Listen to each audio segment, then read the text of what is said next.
Help me welcome our first speaker, Mr. Minoru Iwaki. He spent the past 9 years at Sega. He's now running the whole mobile game division for the company. So I think he has a lot of things to share, a lot of experience to give you. So he's gonna go across the core cross promoting system, which is a little bit like different. The title's different from what you could see in your book, but the topic would be exactly the same. So please give a warm welcome to our first speaker, and I'll let you start. Thanks. Hi, morning, guys. So we only have 25 minutes, so I'll run through our introduction of our company and then a bit through our main topic, no pass. So we've been in the market as Sega Networks. We're right about diving into our fourth year as a company. In mobile itself, I think Sega has a history around in this smart device era. I think we are in our fifth year. Nevertheless, Sega Networks is a company within the new Sega, which is called Sega Games, a totally independent company that runs the mobile, or we can say the smart device business. And a quick introduction of our company. I think it's really simple to go through numbers. We're number 6 in Japan right now, 11th, 13th, I forgot, in global 2014. And as you know, Japan is a really huge market. So we're right there with the giants right now. And a bit topic to mention on this is we didn't have really one single new title in the market in 2014. So we were sixth with the 2013 and 2012 titles. So that was a really good accomplishment. And as for this fiscal, which we start our new fiscal in April, we just got started. We've already have 2 major hits, which is hitting the 5 million plateau within the Japan monthly. So yeah, a lot of new titles coming out for this fiscal, and we're looking forward to really climb up the ladder in the Japanese, Asian, and also global rankings. And what kind of titles we have? Just a really simple axis for only that makes sense for people in the industry. The y-axis, high-end native to low-end browser. The x-axis, moving towards casual to core. It's a really, rough axis. As you can see, we have a lot of titles spread out the portfolio, and that is one of our strengths. And we have this KPI that we set for IR purposes or within the internal purposes to measure our performances. Of all the free-to-play titles that we release in Japan, 70 to 75% hit the top 50 grossing.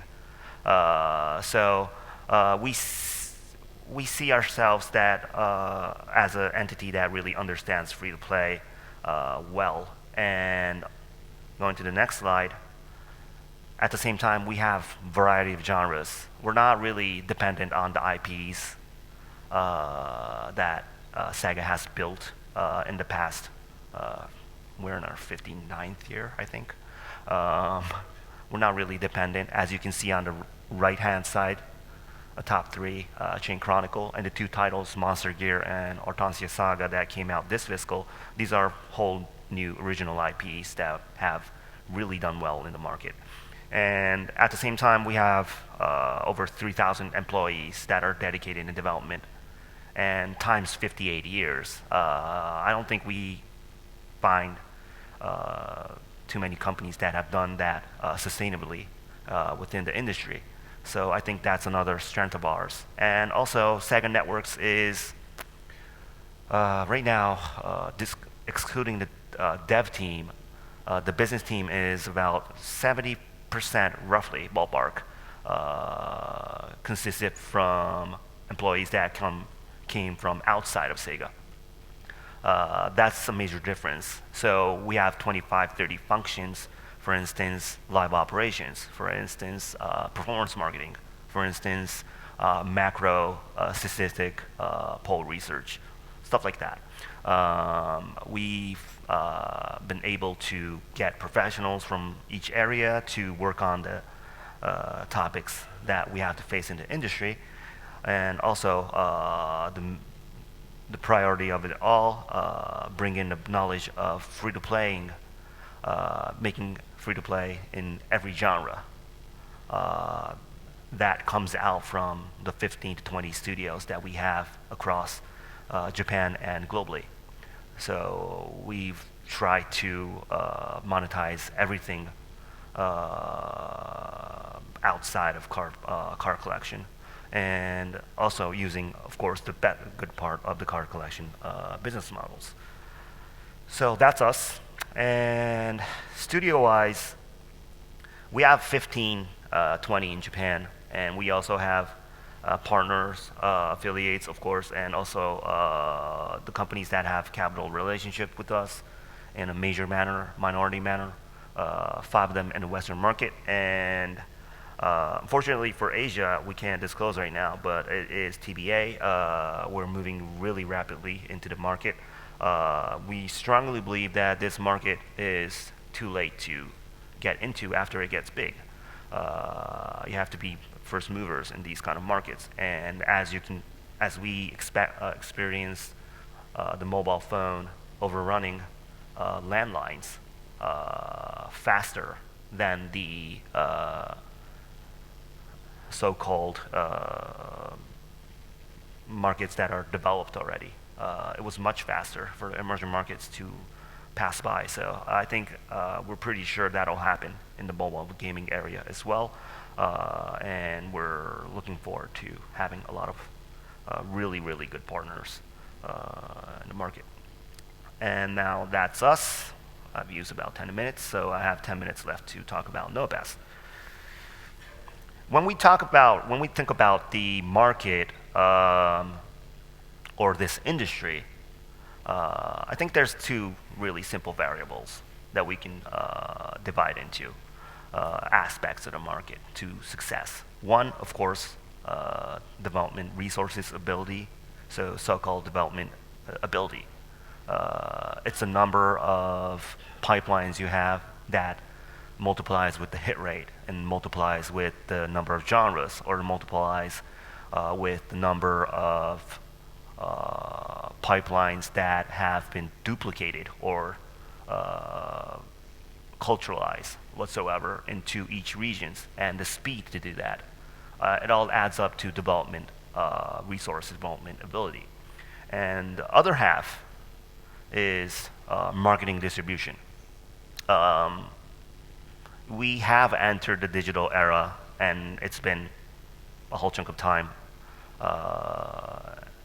But selling a console packaged game and selling a free-to-play applications is not that much different. You have to put it in front of the customer. That doesn't change. We're all human. The devices change, but our organs haven't changed or stuff like that. So starting out with the Japanese market, we had to solve a few problems in the digital area. So the smart device came out, the OSs came out. They were the platformers, the new platformers, with the payment systems. And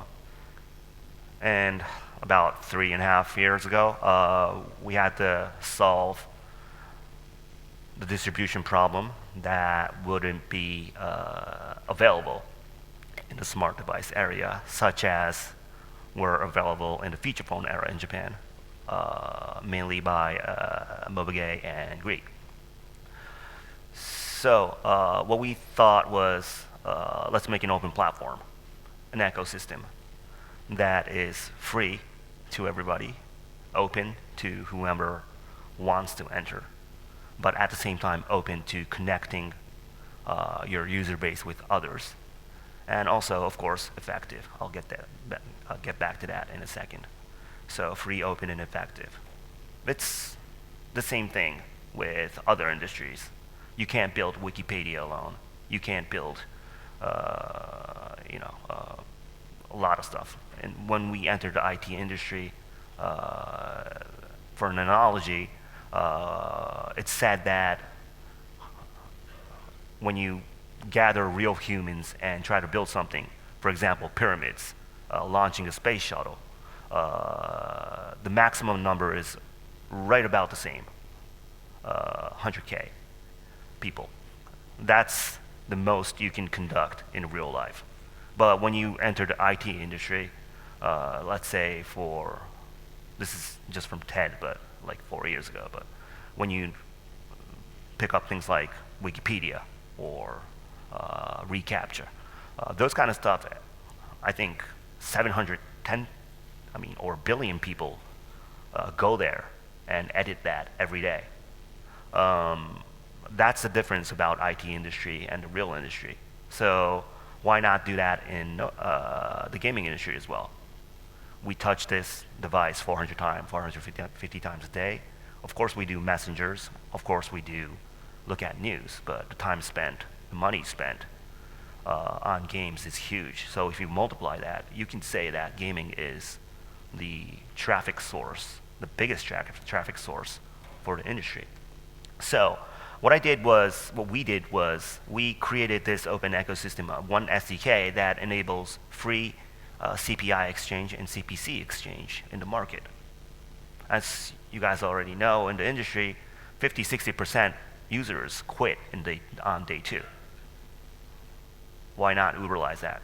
Why not B2B share that? Sharing economy is big, gigantic. Why not do that in gaming? So we started doing that. Now it's over 100 companies, over 400 titles, and over 100 million users unique handsets in Japan alone. And again, it's free. You don't have to pay. There's no cash involved. There are a thing called null point that when you send a user, you get the point. So you use that point, you accumulate that under the entity, one entity account, and use it for other titles to help your marketing effort. And it's open. It's a title by title basis. I strongly believe that strangleholding companies strategically is really nonsense. We should really be concentrating on building good games to the customers. It's not about taking money away. It's not creating a new middleman that just doesn't understand games and just looking at the money, how big of a money is flowing in the industry. That's all nonsense. So that's why I made it free and open. So as long as the companies that are in NoahPass is open to let the 50-60% of the turning users to and provide them with a opportunity to hit an offer wall or hit a banner and get something within the game that they're playing right now, in-game hard currencies. And that will enable them to have an option to not spend money, but spend more time in the game than the game that doesn't have NoahPass. And therefore, it will increase the return rate, active rates, increase the monetization rates, and even if the customers churn you after you give away the hard currency based on NoahPass, and then they churn after that, that means we're in the same situation. Everybody's in the same situation. You give hard currencies and you quit, and people quit on you. That means they're bored anyways. So that's how NoahPass goes. And a bit more details. So on the left side, we have banners. It's in Japanese. And the black screen is the offer wall. It doesn't have any icons. It just has a title name, what you can get for downloading. It's completely games. So it's a really, really high-dense gaming ecosystem that introduces the games. And the priority from top to bottom, is decided solely by NOAA points. So it depends on how many bet you made on the NOAA Pass ecosystem, meaning how many people you inject back into the NOAA Pass ecosystem, how many users you sent. And every marketing effort, TV commercials, performance marketing, billboards, bus wrapping, every marketing effort or articles is towards gaining new downloads. But again, 50-60% of them quit on day 2. So there's a way to recycle them.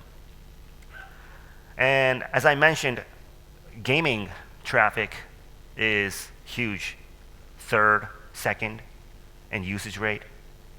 First, by far, in money spent. First or second in time spent. So they're really engaged. So what we did in Japan, we do a lot of cross-industry collaboration as well in NOAA Pass. Customers want something that they can get hard currencies, or customers want something without going outside of the game if it's fun. So we started introducing comic books, e-comics, or we started introducing real locations. Both of them has achieved over 200K new connections, readers that downloaded that comic book, or people that went to a certain store to get a coupon for the game. And it's not against the whole ecosystem. It's only against a couple of titles from the 400. So if app-to-app traffic is the next target to Uberize, I think gaming is really, really a great target to consider. And we have had our fair share of success already. And back to the effectiveness, this is in Japan, so maybe you guys don't have any numbers, but it's just comparison. So the NOAA banners compared to the ad networks that are sold with money, we have 3x the conversion rate. Of course, it's gaming users, only gaming users. Compared to the reward ads, we have 3x the day 1 retention rate. Of course, they are gaming users. So that shows you how much high density gaming users are in NOAA Pass. And by the way, 63 to 70% of the smart device users in Japan play games. So that helps as well.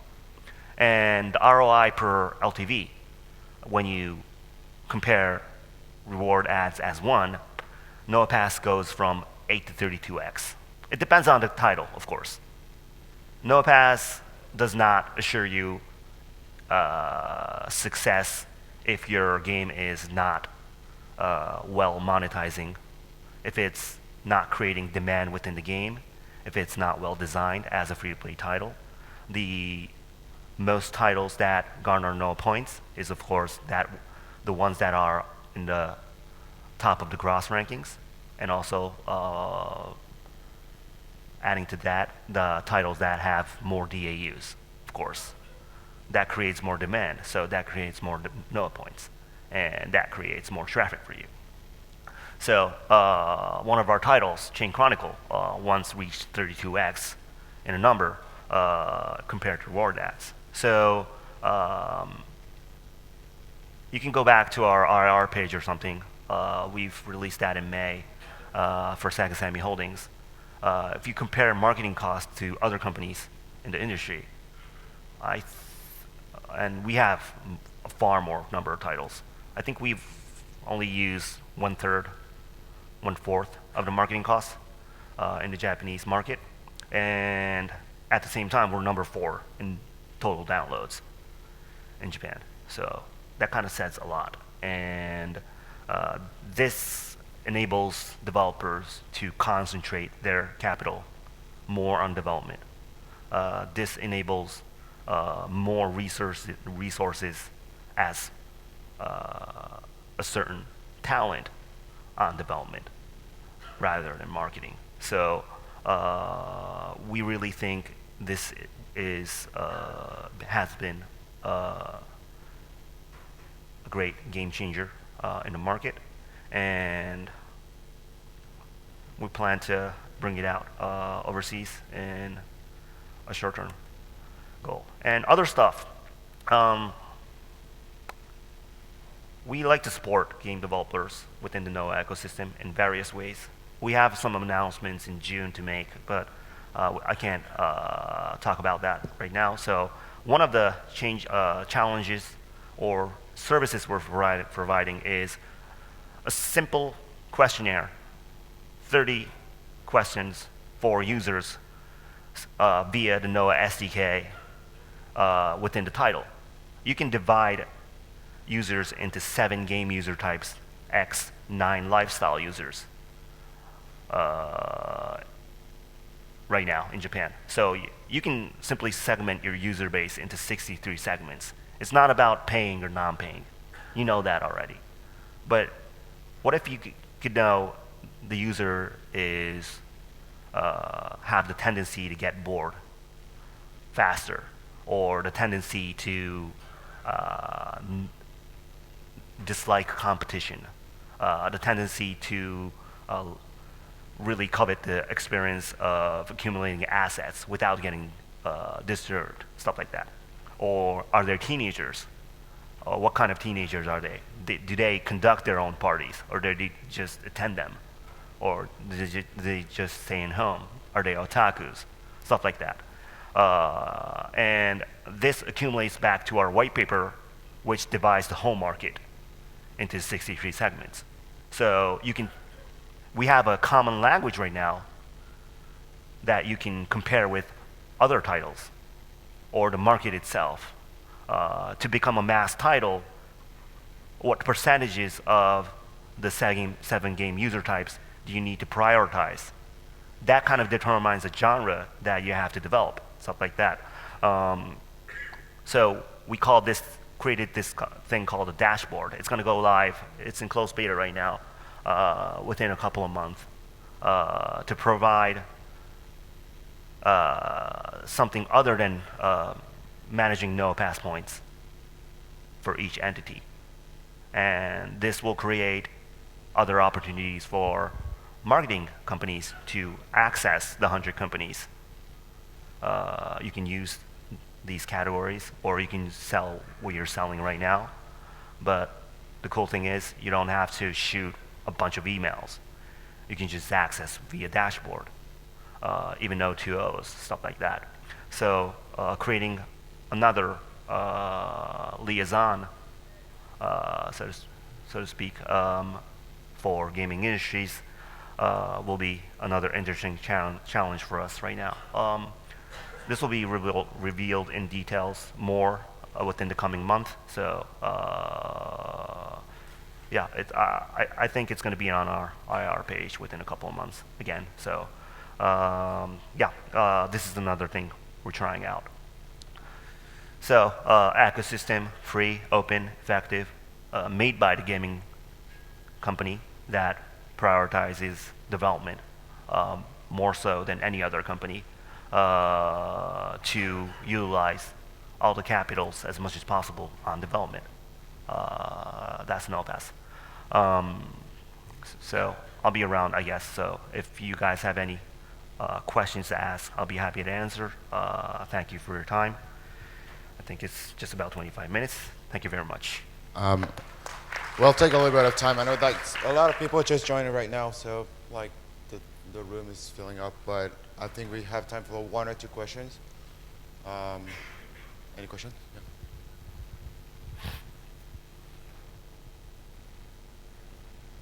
Hi, Hi. my name is Sharad. This question here is it what you're trying to do is Noah Pass? Is it specific to Japan, or is worldwide? How does it work actually? Because I saw this is not in the Southeast area, so it is mainly 100 company. What you're talking about is mainly for Japan exchange, or how does it work? Yeah, to answer it quick, by fact, it's only in Japan right now. We grew specifically customized for the Japanese market because every situation in the market is different. But that doesn't mean we're not aiming for international expansion. It works in every company, every country. For instance, Click Exchange is not something new. We had that with Amplifier and Facebook. It was gigantic. So we strongly believe that there's room for a huge success, and yeah, um, it's in our side. Yeah. One more question? No? All right, cool. Thank you very much. Thank It you. was great having you on stage, and thank you for all this information.